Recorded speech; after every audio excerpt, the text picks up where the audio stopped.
કેમ છો ખેડૂત મિત્રો?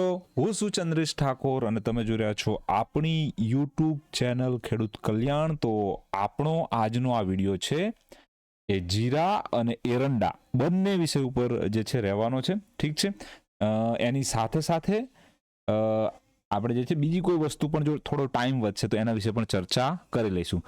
પ્રયત્ન કરીશ વિડીયો જેમ બને એટલો શોર્ટ અને ડિટેલમાં માહિતી તમને આપતો હોય એ પ્રકારે બને. ઠીક છે, તો સૌપ્રથમ મિત્રો તમને હું જણાવી દઉં, જો તમે નવા છો તો અમારી યુટ્યુબ ચેનલને સબસ્ક્રાઇબ કરવું ના ભૂલશો અને અમારા આ વિડીયોને લાઇક કરવું ના ભૂલશો અને તમારા મિત્રો સાથે આ વિડીયોને શેર કરવું ના ભૂલશો. ઠીક છે, છેલ્લા 10 દિવસ થઈ ગયા વિડીયો અપલોડ કરે કોઈ પણ વિષયનો, તો હમણાં જે છે નેક્સ્ટ હવે પ્લાનિંગ એવું છે કે આપણો વિડીયો કદાચ મહિનામાં એકાદ વખત જ આવશે.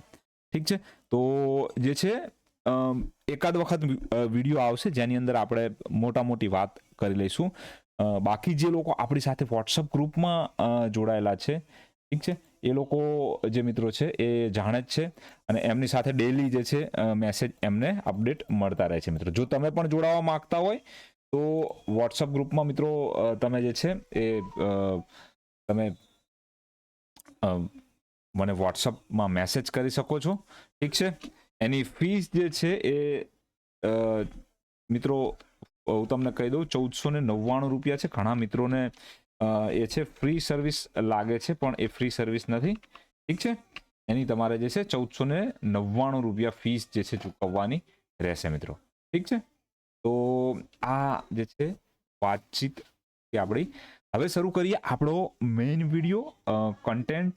જો વાત કરું તો લાસ્ટ આપણો વિડીયો જે છે, પહેલા તો મેં બ્રહ્માસ્ત્ર, ભાવના બ્રહ્માસ્ત્રના 2 ભાગ બનાવ્યા હતા.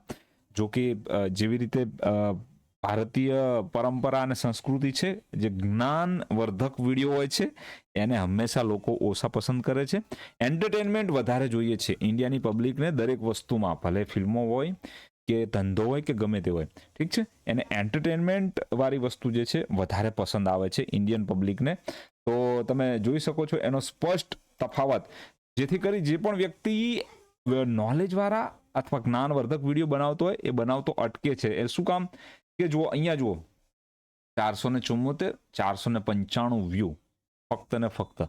ઠીક છે, એનો મતલબ શું મિત્રો કે જે નોર્મલ વ્યુઅરશિપ છે એના કરતાં 10 ગણી ઓછી વ્યુઅરશિપ. યાની કે નોલેજ વાળા કોઈને નોલેજ અહીંયા જે છે શીખવું નથી, કોઈને અહીંયા જે છે શીખીને કામ નથી કરવું, અહીંયા બધાને ડાયરેક્ટ જે છે કમાઈ લેવું છે. ઠીક છે, તો થોડું કડવું છે પણ સત્ય છે.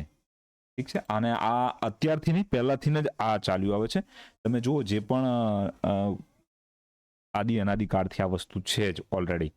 નોલેજવાળા વ્યક્તિઓની ઇન્ડિયામાં જે છે ક્યારેય કદર થઈ જ નથી મોટા ભાગે. ઠીક છે, છેલ્લે કદર થાય છે કદાચ એની મૂર્તિઓ બનાવવા પછી. ઠીક છે, પણ જ્યાં સુધી એ વ્યક્તિ જીવતો હોય ત્યાં સુધી તો એની કદર ઓછી જ થાય છે. જે રીતે ઘણા બધા છે, રજનીશ ઓશોથી લઈને ઘણી બધી વાત લાંબી કરવી તો કરી શકે. પણ શરૂઆત કરીએ એરંડાથી. ઠીક છે, વાત થોડી અલગ પાર્ટે ના જતી રહે એના માટે. તો એરંડામાં હું પ્રયત્ન કરતો તો અહીંયા જે છે એ ક્યાંક ને ક્યાંક ABCD અને E ટાઈપની પેટર્ન ખોળવાનો, શોધવાનો, પણ એ ટાઈપનું કામ નથી. ઠીક છે, એકચ્યુઅલીમાં એ ટાઈપનું કામ નથી. અને કદાચ જો એ ટાઈપનું કામ છે તો બી અહીંયા આપણો ફક્ત ને ફક્ત મોટી ટાઈમ ફ્રેમનો એ વેવ બની છે અહીંયા સુધી. ત્યારબાદ આ બી વેવ જે છે એ ડેવલપ થઈ શકે છે વેવ થિયરી પ્રમાણે.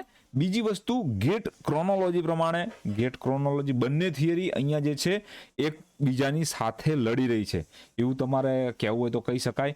શા માટે હું એવું કહું છું કે અહીંયા એ વેવ, બી વેવ અને સી વેવ ફેલિયર થઈ અને ઉપર જતી હોય તો અહીંયા ગેટ કમ્પ્લીટ થઈ ગયો છે, આનું કરેક્શન કમ્પ્લીટ થઈ ગયું છે અને આ વસ્તુ જે છે ઉપરની તરફ ભાગવી જોઈએ આવનારા સમયમાં.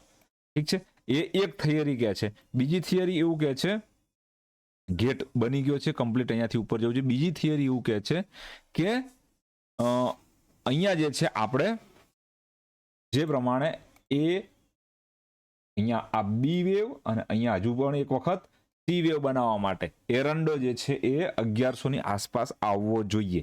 પણ હવે આ થિયરીની અંદર જો હાલ પર્ટિક્યુલર આ થિયરીની વાત કરું તો આ કન્ડિશનમાં એરંડો એક વખત જે છે એ આ ટોપને કાપવા માટે ઉપર જવો જરૂરી છે. ઠીક છે, એ વાત હું તમને પહેલા પણ ડેલી ટાઈમ ફ્રેમમાં સમજાવી ચૂક્યો છું કઈ રીતે. તો અહીંયાથી જો ઇન્ડિકેટર ઓન કરું તો તમને આઈડિયા આવી જશે કે આ 4 નંબરની વેવ બની છે. ઠીક છે, અહીંયા નીચેથી જે કામકાજ થયું 1 નંબર 2 નંબર 3 અને ફરીથી એરંડાની અંદર ડેલી ટાઈમ ફ્રેમમાં 1 નંબર, આ 2 નંબર, આ 3 નંબર, આ 4 અને હવે જો આપણી સિસ્ટમ બતાવે છે કે અહીંયા આ 1400 ની ઉપર લગભગ કિંમતો જે છે એક વખત કટ કરવા માટે જવી જોઈએ. ઓકે, તો એક સારો એવો મોકો હશે. હું તો જ્યાં સુધી સમજુ છું, માનું છું કે 1400 ની ઉપર આ વખતે જો એરંડાનો ભાવ મળે તો તમારે વેચવા જોઈએ. ઠીક છે, 1400 ની ઉપર જો તમને ભાવ મળે એરંડામાં તો ક્યાંક ને ક્યાંક પ્રયત્ન કરો એને વેચવા માટે થઈને. ઘણા સમય પછી એરંડામાં હું તમને વેચવા માટેની સલાહ આપી રહ્યો છું અને 1400 ની ઉપર ભાવ તમને મળી જાય તો એ એક સારી વસ્તુ અને સારી બાબત પણ કહેવાશે. ઠીક છે, બીજી વસ્તુ અહીંયાથી આ A, B અને C વેવ બનાવવા માટે નીચે આવી શકે છે ભવિષ્યમાં, જેવી રીતે આપણી સિસ્ટમ આપણને બતાવે છે, સિસ્ટમ આપણને ડ્રો કરે છે. ઠીક છે, તો એ ક્લિયર ઇન્ડિકેશન આપણી જોડે છે. ઠીક છે, તો આ જે છે એક વખત અહીંયાથી ઉપર જઈ ફરી પાછો નીચે આવનારા સમયમાં આ જે ઝોન છે 1100 થી નીચે 1050 આસપાસ, ઠીક છે, એ સમયે આવશે ફરીથી. અહીંયા 1400 ઉપર એક વખત જયા પછીની વાત છે. ઠીક છે, તો આ વખતે જો તમને મોકો મળે તો 1400 ની આસપાસ એરંડાને નીકાળવાનો પ્રયત્ન કરજો. ઠીક છે, તમારા ફિઝિકલમાં ભાવ કદાચ થોડો ઓછો હોઈ શકે છે, 1350 ની આસપાસ પણ હોઈ શકે છે, પણ કહેવાનો મતલબ છે વાયદામાં 1400 અથવા 1400 થી ઉપર જાય તો તમારે જે છે એ માલને વેચવાનો પ્રયત્ન કરજો. એરંડામાં જીરાની વાત કરીએ, જીરામાં જો કાંઈ ખાસ એવું કોઈ પણ જે છે મોમેન્ટમ આપણને જોવા મળ્યું નથી. ઠીક છે, જે લાસ્ટ આપણી છેલ્લે વાત થઈ હતી 8-9 દિવસ પહેલા એની આસપાસ જીરું જે છે ક્યાંક ને ક્યાંક કામ કરી રહ્યું છે. તો એ વેવ કદાચ બનાવી છે. આ જે છે ઓવરઓલ બી વેવ, અહીંયા બી વેવ અને આ સી વેવનું જે છે કામકાજ ચાલી રહ્યું છે. તો આ જે છે કામ હજુ ચાલશે અને મને લાગે છે ત્યાં સુધી એક વખત, ઠીક છે, અહીંયાથી જો બાઉન્સ આવશે વીકલી ટાઈમ ફ્રેમમાં જો તમને જણાવું, ઠીક છે, અહીંયાથી જો એક કરેક્ટિવ રાઇઝ તરીકે પણ જો બાઉન્સ આવશે તો પણ કિંમતો જે છે એક વખત ઉપરની તરફ આ રીતે શિફ્ટ થવી જોઈએ અને ત્યારબાદ નીચે આવી જોઈએ. પહેલી વસ્તુ. બીજી વસ્તુ, જો અહીંયા કિંમતો જો એક વખત અહીંયાથી સીધી નીચે આવી જાય તો બેસ્ટ રહેશે આપણા માટે. એક સારી બાબત જીરા માટે કહેવાશે. અને જીરું જો મિત્રો આવનારા સમયમાં ફરીથી તમને કહી દઉં, જો મિત્રો તમારી જોડે જીરું પડ્યું છે અથવા આવનારા સમયમાં તમે કોઈ વેપારી છો અને જીરું તમને જો આ લેવલની નીચે 21 કે 21,500 ની નીચે જોવા મળે તો આરામથી એને ખરીદજો, બિંદાસ રીતે ખરીદજો. ઠીક છે, કારણ એ કે એ સમયમાં જીરાનો બોટમ બની ગયો હશે. એ સમયમાં એ ટાઈમ ફ્રેમમાં જીરાનો બોટમ અહીંયા આગળ બની ગયું હશે અને જીરું અહીંયા બોટમ બનાવ્યા બાદ ફરીથી નવી તેજી બની શકે છે કે ચાલુ કરી દે. જે નવી તેજી જીરાની કિંમતોને 30,000 થી લઈ ઉપરની તરફ હાલમાં હું 30 થી 32 ની જ વાત કરું છું. ઠીક છે, પછી આપણે જોઈશું જે પ્રમાણે લેવલ આવે એ પ્રમાણે. તો સમય મર્યાદા હું હજુ તમને નથી કહેતો,